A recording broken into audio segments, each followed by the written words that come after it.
তো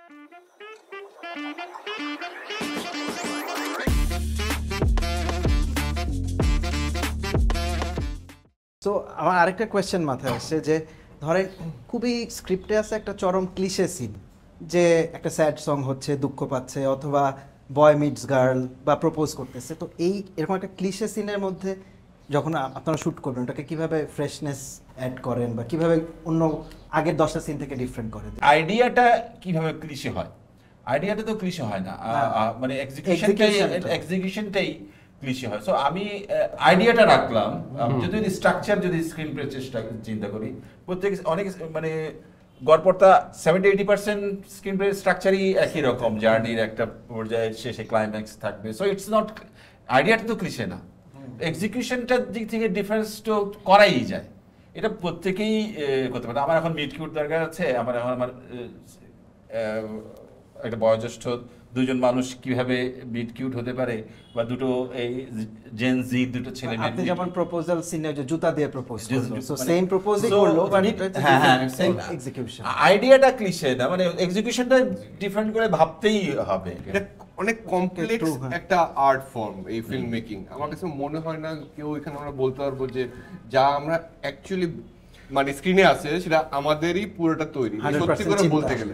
লেবুর সুঘ্রাণ আরো বেশি, ত্বকের যত্ন আরো বেশি, চলে আরো বেশি। আপনার পকেটে কি বিদেশি না বাংলাদেশি?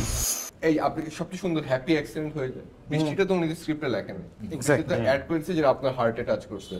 আর ক্লিশে সিনে এটা খুব লেখার সময় এটা হয়, মানে ডিরেকশন অতদূর পর্যন্ত তো ক্লিশে থাকবে নাকি থাকবে না তখন ডিসাইড হয়ে যায়। যে মানে একটা সিচুয়েশন আছে যখন লেখা শুরু করে, তো প্রথমে একটা ক্লিশে জিনিসই মাথায় আসে, কারণ আমরা সবাই এখানে ফিল্ম মেকাররা হয়তো একটা কালেকটিভ মেমোরি দিয়ে হচ্ছে একটা সিন তৈরি করি, যেটা আমরা হয়তো সিনেমায় দেখছি, যেটা 5বার দেখে ফেলছি, নিশ্চয়ই এটাই ক্লিশে। যেই ফিল্ম মেকারটা ক্লিশে অত বানায় না, অথবা তাটা অন দ্য ফেস দেখা যায় না, সেই হইলে কি করতো? এটা আমার ক্লিশেটাকে আইডেন্টিফাই করতে হবে যে ক্লিশে, এবং এটা না করি না আপনি ক্লিশে থাকবে সব সময়, কিন্তু ক্লিশে যদি মানে এটাকে একটা মাঝপথে যাওয়া যাবে না, তাহলে হচ্ছে ফুল কনভিকশনে এই ক্লিশে সিনটা শুট করতে হবে, না হলে ইট উইল নট ওয়ার্ক। ওই ইমোশনটা রিয়েল, এটা 5টা ফিল্ম মেকার যে আমাদের আগে বানাইছে, সে কিন্তু এটাকে কনভিকশনে বানাইছিল যে এটা এই জন্য ভালো হয়েছে, বিশ্বাস করে, যেটা আমাদের মেমোরিতে লেখার সময় এখন মনে পড়ে।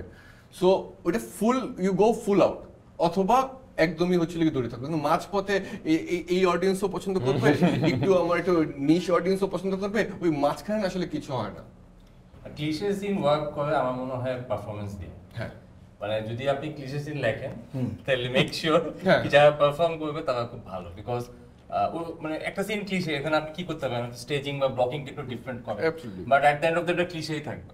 মানুষ যে কারণে আসলে ইন্ট্রিগ হয় সেটা ইমোশন দিয়ে, ইমোশনালি ওই ক্যারেক্টারের সাথে আসলে কানেকশনটা সবার আগে দরকার, ওই কানেকশনটা পারফরমেন্স দিয়ে হয়। তো সিনটা যদি ক্লিশ হয়, আমার মনে হয় ডিরেক্টরের উচিত ওই আর্টিস্টকে ব্রিফটা প্রপারলি দেওয়া, বা আর্টিস্টের কাছ থেকে কতটুকু বেস্ট পারফরমেন্স আসলে সে বের করে নিয়ে আসতে পারে, দেন আসলে ওটা ক্লিশে লাগবে না। কারণ এরকম অনেক বিখ্যাত সিনই আছে যেগুলো আসলে ক্লিশে, কিন্তু আমাদের খুব পছন্দ, পারফরমেন্সটা এখানে খুব ভালো। অনম ভাই এখন বলবে যে আমি ক্লিশে সিন লিখি না। না, একদমই এরকম না। এমনিতে ক্লিশে কিছু জিনিসপত্র আমি যেটা দেখছি যে আমার ভালোই লাগে।